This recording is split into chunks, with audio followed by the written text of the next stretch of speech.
Terpantas, terkini dan sahih. Bila-bila masa, di mana jua. Berita di jari. Subscribe YouTube Bulletin TV3. Buletin Pagi 9 Januari bersama saya Marcel Hassan. Tajuk utama pagi ini. Tiada operasi membawa keluar 220 rakyat Malaysia di Iran dan Iraq.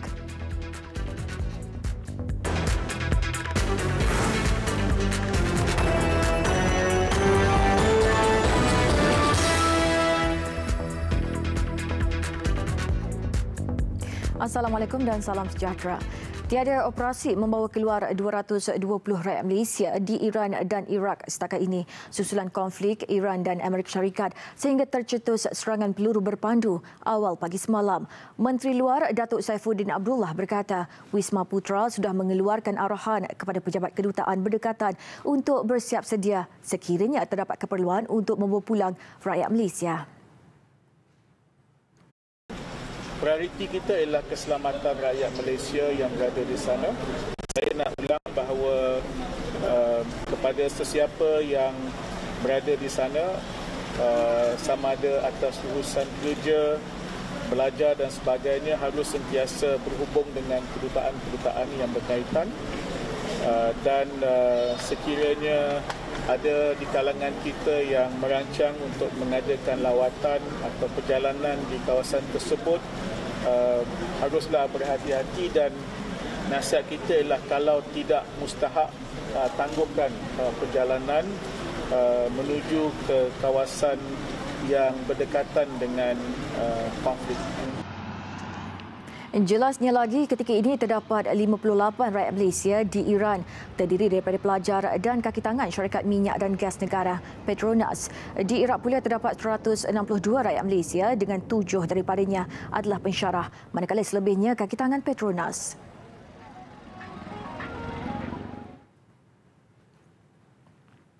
Dalam pada itu, Kementerian Pelancongan, Seni dan Budaya akan memantau perkembangan konflik Amerika Syarikat Iran sama ada ia memberi kesan kepada kempen Tahun Melawat Malaysia 2020 TMM 2020. Kita akan monitor benda ni closely sama ada impact atau tidak. Memanglah satu daripada effort kita adalah untuk membawa pelancong-pelancong daripada Timur Tengah. Dan sekiranya kita tak akan berhenti usaha kita untuk melakukan promosi kepada di negara-negara tersebut. Dan impaknya saya rasa belum dilihat lagi pada masa ini. Tapi saya dah bincang dengan Dr. Musa. Kita akan monitor perkara ini closely. Kita monitoring. Maybe end of the month kita boleh tengok. Beliau berkata demikian pada sidang media. Majlis menandatangani perjanjian persefahaman rakan telekomunikasi strategik antara Telekom Malaysia Berhad TM dan Kementerian Pelancongan, Seni dan Budaya di Ibu Negara semalam. Tamanya kementerian akan berusaha mempertingkatkan promosi di luar negara dalam menarik pelancong luar hadir ke Malaysia. Justru pelbagai kemudahan akan disediakan kepada pelancong, termasuk aspek komunikasi kepada pelancong asing. Bekas Timbalan Pengarah Kanan Dewan Bandaraya Kuala Lumpur DBKL didakwa lagi atas 3 pertuduhan membabitkan lebih RM1 juta di bawah Akta Pencegahan Pengubahan Wang Haram, Pencegahan Pembiayaan Keganasan dan Hasil daripada Aktiviti Haram 2001. Sabudin Muhammad Saleh, 58 tahun, bagaimanapun mengaku tidak bersalah. Sejurus ketiga-tiga pertuduhan dibacakan terhadapnya di hadapan Hakim Rozila Saleh di Mahkamah Session Shah Alam semalam. Bagi pertuduhan pertama, Sabudin didakwa menggunakan wang tunai hasil aktiviti haram berjumlah RM43,000 untuk membeli sebuah lori daripada pemilik Power Smart Truck Trading, Ong Sau Ming, di Taman Puchong Utama awal Mei tahun lalu. Tertuduh juga didakwa memiliki wang tunai hasil aktiviti haram berjumlah RM663,017 di satu alamat di UK Perdana Ampang dan RM294,170 di Pejabat Sas Restu Seram Berhad di Taman Malawati Gombak 9 Mei tahun yang sama. Hakim membenarkan tertuduh diikat jamin RM100,000 dengan 2 penjamin selain pasport diserahkan kepada mahkamah. Sebutan semula kes ditetapkan 20 Februari depan.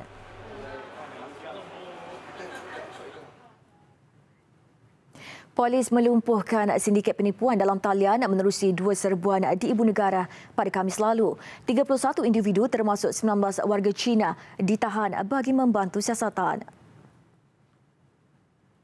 Dia punya sasaran dia masa kita buat siasat ni lebih pada negara China. Dan kita dapati bahawa orang yang di belakang yang tauke dia adalah orang daripada negara China. Dan mereka ni telah buat modus begini, modus operandi begini. Dia iklankan dalam job street, iaitu iklan nak jadi customer service di negeri kita, di negara kita, dan kemudian mereka telah mengambil orang tempatan, terutamanya Cina, untuk berbangsa Cina untuk mengendalikan operasi ini berkaitan kegiatan. Tambahnya, semua yang ditahan berusia 18 hingga 36 tahun dan berkemahiran dalam teknologi maklumat. Hasil operasi penipuan dalam talian yang dijalankan boleh mencecah RM170,000 sehari. Polis turut merampas pelbagai peralatan seperti komputer riba, telefon bimbit pelbagai jenama dan wang tunai bernilai lebih RM20,000. Kerajaan Negeri Johor mengumumkan penyusunan dan pengstrukturan semula portfolio melibatkan 3 anggota Majlis Mesyuarat Kerajaan Negeri Exco yang baru. Penyusunan semula portfolio yang berkuat kuasa semalam itu bagi memperkemas dan memantapkan bidang tugas Exco berkenaan. Pejabat Menteri Besar Johor dalam satu kenyataan memaklumkan penyusunan semula itu melibatkan 3 exco sahaja. Bagaimanapun 7 exco lain masih kekal dengan portfolio masing-masing. Antaranya Ahli Dewan Undangan Negeri Adun Parikyani, Aminul Huda Hassan, Adun Semerah Muhammad Kuzan Abu Bakar serta Adun Paluh Syekh Umar Bagharib Ali. Aminul Huda yang sebelum ini pengerusi Jawatan Kuasa Pendidikan, Sumber Manusia, Sains dan Teknologi kini memegang portfolio pengerusi Jawatan Kuasa Pendidikan, Kesihatan dan Sumber Manusia. Muhammad Kuzan, pengerusi Jawatan Kuasa Kesihatan, Kebudayaan dan Warisan pula kini memegang portfolio pengerusi Jawatan Kuasa Belia, Sukan, Kebudayaan dan Warisan. Manakala Syekh Umar, pengerusi Jawatan Kuasa Belia, Sukan, Pembangunan Usahawan dan Koperasi bertukar portfolio memegang pengerusi Jawatan Kuasa Pembangunan Usahawan dan Koperasi, Sains dan Teknologi. Badan Bukan Kerajaan dan Masyarakat Orang Asli Temia mendesak Kerajaan Negeri Perak menghentikan penembangan hutan bagi membangunkan projek ladang monokultur. Dakwa mereka projek di kawasan hutan simpan kekal merangkumi keluasan 56,503 hektar itu menjejaskan sumber pendapatan orang asli dan kawasan tadahan air. Menurut Presiden Sahabat Alam Malaysia SAM, Mio Razak Mio Abdul Rahman, kelulusan pembangunan yang dijalankan itu tidak mematuhi beberapa kriteria ditetapkan Pekeliling Ketua Pengarah Perhutanan Semenanjung Malaysia. Jelasnya perkara itu turut bercanggah dengan konsep ladang hutan. Konsep pembangunan ladang hutan ni ialah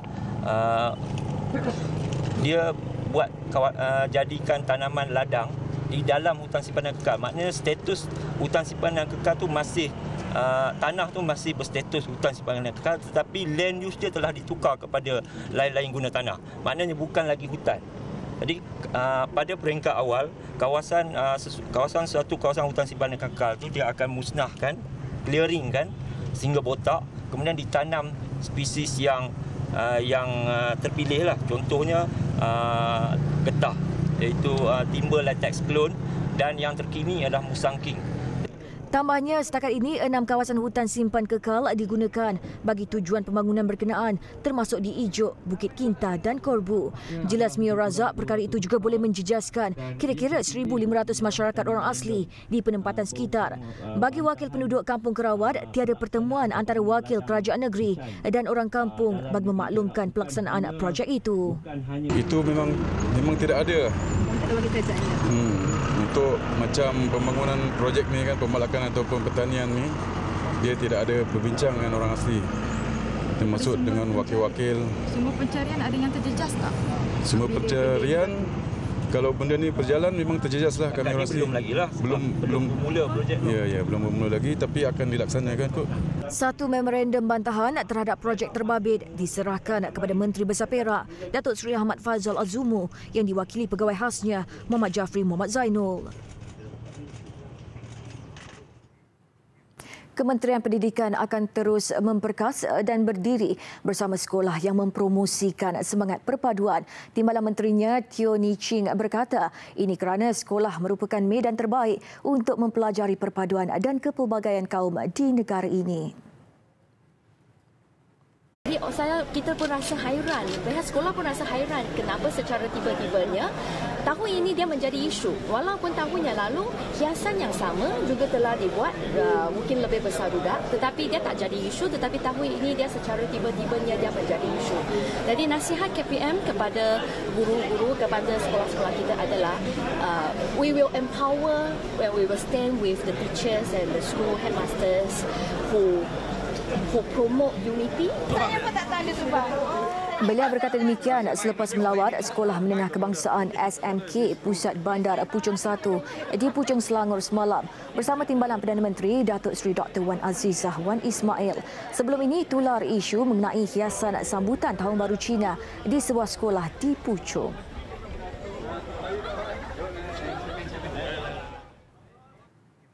Menghimpunkan pemimpin, ahli pemikir dan sarjana Islam bagi membincangkan serta bertukar pandangan mengenai isu yang dihadapi umat Islam di seluruh dunia. Persidangan Unity in Diversity 2020 antara lain menjadi platform kepada peserta untuk lebih memahami antara satu sama lain dan mengukuhkan lagi konsep wasatiyah atau kesederhanaan sebagai pendekatan terbaik. Persidangan yang berlangsung semalam julung kali diadakan Anjuran Institut Pemikiran Islam Antarabangsa IIIT bersama Forum Profesional Muslim MPF dan Angkatan Belia Islam Malaysia ABIM. Dalam ucap tama, Presiden PKR yang juga pengerusi IIIT, Datuk Seri Anwar Ibrahim, menekankan bahawa perlunya untuk mengambil pendekatan yang sederhana menerusi dialog sementara memperjelaskan kedudukan Islam kepada golongan muda. Help us immensely in dealing with some of the contemporary challenges, controversial issues in our midst. I reflect some of these concerns and who's beside the speaker. How is it that some of these issues, which is so relevant to our multiracial, multireligious context, is not being discussed by our scholars, by our political leaders? Tiga penceramah dari Amerika Syarikat dan Nigeria, Nuruddin Lemu, Omar Sulaiman dan Dr. Yasir Kadi dijemput untuk berkongsi pandangan dan pengalaman. Ketiga-tiganya menyampaikan topik berlainan menyentuh mengenai kedudukan agama Islam di abad ke-21, memperbetulkan naratif Islam dalam arus kemodenan media digital serta trend masa depan dan cabaran yang dihadapi umat Islam. All of you are from the same source. There is no superiority of one race over another, neither of an Arab over a non-Arab or a white over a black. All of us are equal. All of us are equally children of Adam, and Adam came from dust. I have not found anyone who came with a more explicit message of universal humanity than our Prophet sallallahu alaihi wasallam. Sesi forum kemudiannya diadakan sebagai penutup perbincangan dengan Ahli Parlimen Permatang Pau, Nurul Izzah Anwar sebagai moderator. Semua jawatan Majlis Pimpinan Tertinggi MPT Parti Pribumi Bersatu Malaysia Bersatu sesi 2019-2022 akan dipertandingkan pada pemilihan tertinggi parti itu 4 April nanti. Popular vote. Peringkat tertinggi sikit, pemilih tertinggi 4 hari bulan tu kita akan memilih jawatan kuasa tertinggi. Itu dibuat secara hybrid. Dia ada dua, menggunakan sistem perwakilan sekali. So itu yang akan kita laksanakan, dan apa-apa jurat komplain, rungutan, semua situs agung sudah selesai.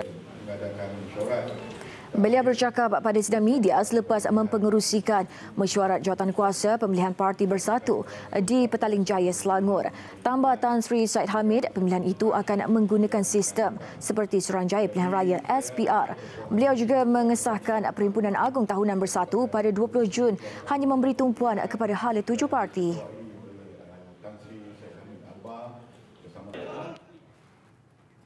Calon warisan pilihan raya kecil Kimanis, Datuk Karim Bujang menafikan dakwaan yang mengatakan beliau memiliki sijil palsu seperti yang tular di media sosial. Menurutnya, beliau pernah menyambung pengajian selama 2 tahun di luar negara yang ditaja anak syarikat Kerajaan Negeri Sabah sehingga berjaya memperolehi diploma. Jelasnya, beliau pernah diberi cuti belajar dengan gaji penuh oleh Perbadanan Pembangunan Ekonomi Sabah pada 1978 untuk menyambung pelajaran di luar negara. Saya belajar di situ sepenuh masa dan memang ada salinan sijil itu. Jadi saya minta lah kan, jangan kita bergaduh dengan perkara-perkara yang tidak betul. Umpamanya menuduh saya memalsukan sijil. Sijil ini saya perolehi 40 lebih tahun yang lepas. Barangkali ramai di antara tuan-tuan pun belum lahir kali waktu itu. Belum. Sebelum ini tersebar di media sosial mengenai kesahihan diploma calon warisan itu yang didakwa diperoleh dari sebuah universiti di United Kingdom. Mengulas mengenai rakaman video menunjukkan beliau dimarahi oleh penyokong warisan, Datuk Karim menjelaskan perkara terbabit diputar belitkan pengguna media sosial sedangkan beliau dalam perjalanan untuk menemui ibu individu berkenaan. Datuk Karim menjelaskan ia juga telah disensasikan pihak lawan.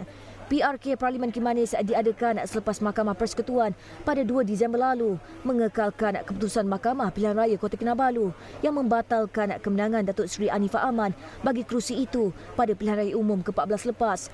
Berlaku pertandingan 2 penjuru membabitkan warisan Datuk Karim Bujang dan calon Barisan Nasional Datuk Muhammad Alamin.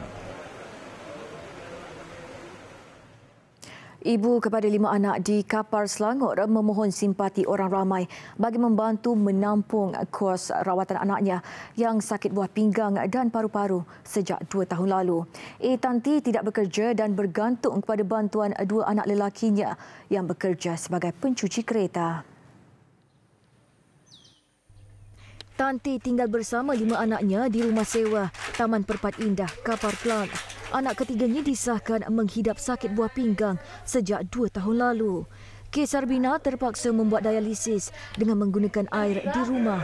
Sarbina tidak bersekolah dan keluarga ini hanya bergantung harap daripada bantuan 2 abangnya dan jiran tetangga. Nasib malang pernah menimpa keluarga ini apabila terputus bekalan makanan. Wah, saya pun tak ada kerja. Saya punya anak ada 5 orang. Anak-anak ada kerja sikit lah. Bayar rumah sewa. Lagi, saya dulu ada menjaga. Sekarang tak ada duit lah. Tak ada menjaga sekarang. Maknanya susah makanan. Saya punya anak sakit pun, saya punya anak-anak tak ada pergi sekolah. Sekarang ada orang tolong kita orang lah.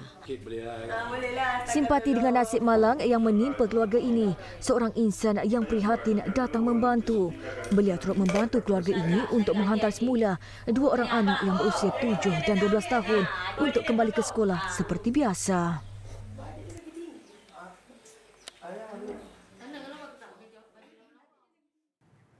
Iran tidak akan menyerahkan kepada Amerika Syarikat kotak hitam Boeing 737 milik Ukraine International Airlines yang terhempas malam yang mengorbankan 176 nyawa. Perkara itu disuarakan Ketua Organisasi Penerbangan Awam Iran Ali Abizadeh yang dipetik oleh agensi berita Mir. Menurut beliau, pasukan mencari dan menyelamat Iran telah menemui 2 kotak hitam dari pesawat Ukraine yang terhempas itu. Pesawat Ukraine itu disahkan terhempas susulan masalah teknikal. Insiden berlaku beberapa minit sejurus berlepas dari lapangan terbang antarabangsa Imam Khomeini sekaligus mengorbankan semua penumpang dan anak kapal. Sementara itu, hasil siasatan awal mendapati pesawat Boeing 737 milik Ukraine International Airlines UIA berkenaan baru diselenggara 2 hari sebelum kejadian. Syarikat penerbangan itu juga menjelaskan proses rutin itu mengikut jadual sepatutnya iaitu pada 6 Januari 2020. Presiden UIA Yevgeny Daikin menegaskan pesawat yang dibuat pada tahun 2016 itu dalam keadaan baik dan dikemudi juruterbang berpengalaman serta terlatih. Beliau bagaimanapun enggan mengulas spekulasi mengenai kejadian itu dengan serangan roket yang dilancarkan Iran serta menasihatkan supaya mendapatkan maklumat sahih daripada pegawai rasmi berbanding media sosial. Susulan tragedi itu, semua penerbangan menuju ke Tehran digantung bermula hari ini sehingga dimaklumkan kelak. Bangunan Parlimen Somalia di Mogadishu gempar dengan ledakan bom kereta. Menurut saksi, serangan berlaku berhampiran bangunan kerajaan berkenaan. Pegawai keselamatan bagaimanapun belum dapat memastikan perincian kejadian itu. Letupan dan kepulan asap dapat disaksikan dari jauh itu turut memusnahkan beberapa buah kenderaan. Siasatan lanjut masih dijalankan.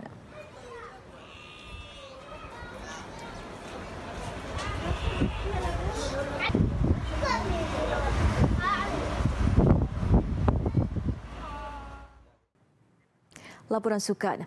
Pemain perseorangan lelaki negara Lee Zijia berjaya melangkah ke pusingan kedua selepas mencipta kejutan sensasi menyingkirkan pemain pilihan ketiga kejohanan Anders Antonsen dari Denmark. Bagaimanapun, Zijia dipaksa bekerja keras bermain sehingga 66 minit sebelum mengatasi Antonsen dalam permainan 3 set.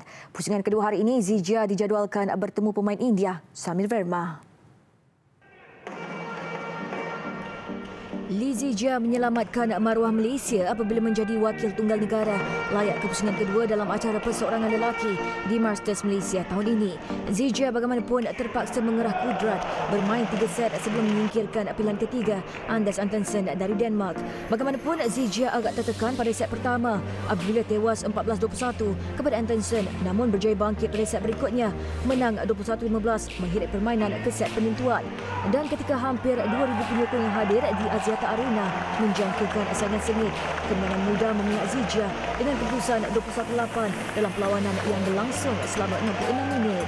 Saya rasa paling penting adalah mungkin yang first round sebab memang first tournament dan saya lebih pressure dan mungkin saya rasa lepas ini mungkin memang boleh macam lebih tak ada pressure lah sebab sudah sudah lepas kan first round. Sementara itu, perjuangan pemain profesional perseorangan lelaki negara Liu Darren berakhir di pusingan pertama. Berdepan pilihan ke-6 Jonathan Christie dari Indonesia, kecederaan belakang di alami Darren nyata menjadi penghalang. Tewas 10-21 di set pertama, Darren bangkit menyamakan kedudukan satu sama, menang 21-16 di set kedua. Set ketiga nyata menyiksakan buat Darren yang terpaksa bergelut dengan kecederaan bahagian belakang sebelum terpaksa akur kecundang 15-21. Dalam satu lagi aksi bergu campuran negara, Chan Peng Soon dan Goh Liu Ying menepati ramalan mara ke pusingan kedua. Pemenang pingat perak Sukan Olimpik Rio 2016 ini nyata berada pada kelas tersendiri ketika berdepan rakas negara Loh Hang Yi, Lim Chiu Sin. Menang mudah set pertama 21-7. Peng Soon Liu Ying langsung tidak dicabar lawan, mengakhiri permainan dengan kemenangan straight set 21-11. Menanti Peng Soon Liu Ying di pusingan kedua hari ini adalah gandingan Korea Selatan Choi Sol-gyu, Shin Seung-chan yang menyingkirkan Wang Qilin, Cheng Chia dari Taiwan lewat malam tadi.